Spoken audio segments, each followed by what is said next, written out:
Hey, it's Michael, and this is a review of the BlenderBottle. I've had several bottles like this, not as nice as the BlenderBottle, and they just always leak on me, and I've had them crack on me, and so this BlenderBottle is going to change all that, I think, and actually I have been using this for a while, and it's really great. Triton plastic, so you don't have any of that taste that you get with some of the cheaper plastics.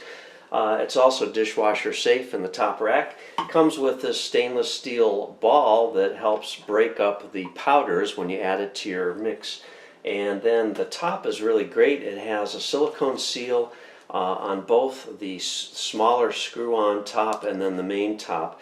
And you also have a loop here, which is really great because it helps you attach this to a backpack or whatever. If you have a carabiner, you can attach it to your belt loop or whatever you want to do. So it's really great. So let me get some almond milk. I just want to show you how well this mixes everything up, and I'll be right back. Alright, so this holds 32 ounces. The markings on the side, however, only go up to 24 ounces. Not a big deal, and I actually don't overfill it anyway because I want to make sure the powder has enough room inside for it to get shaken up. So here I've got my protein powder. I'm just going to add a scoop of that in there, and there we have it. Throw the ball in, and I have found that this thing just absolutely does not leak. I know some other reviewers have complained that it leaks, but I have not had that experience. Just make sure everything is snug. You don't have to over tighten it. In fact, you don't want to over tighten it because you could strip the threads possibly.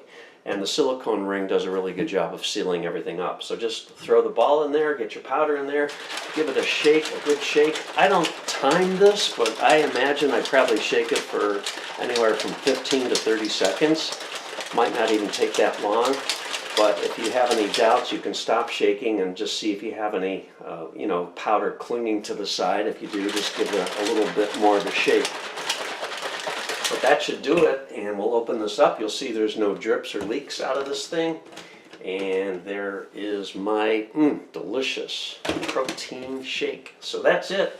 I really like the BlenderBottle. It does cost a little bit more than the cheaper ones, but I do feel this thing is leak-proof, and it does fit in my cup holder in my vehicle, so I like that. And also, those flip-top lids, those always tend to leak on me, one way or another.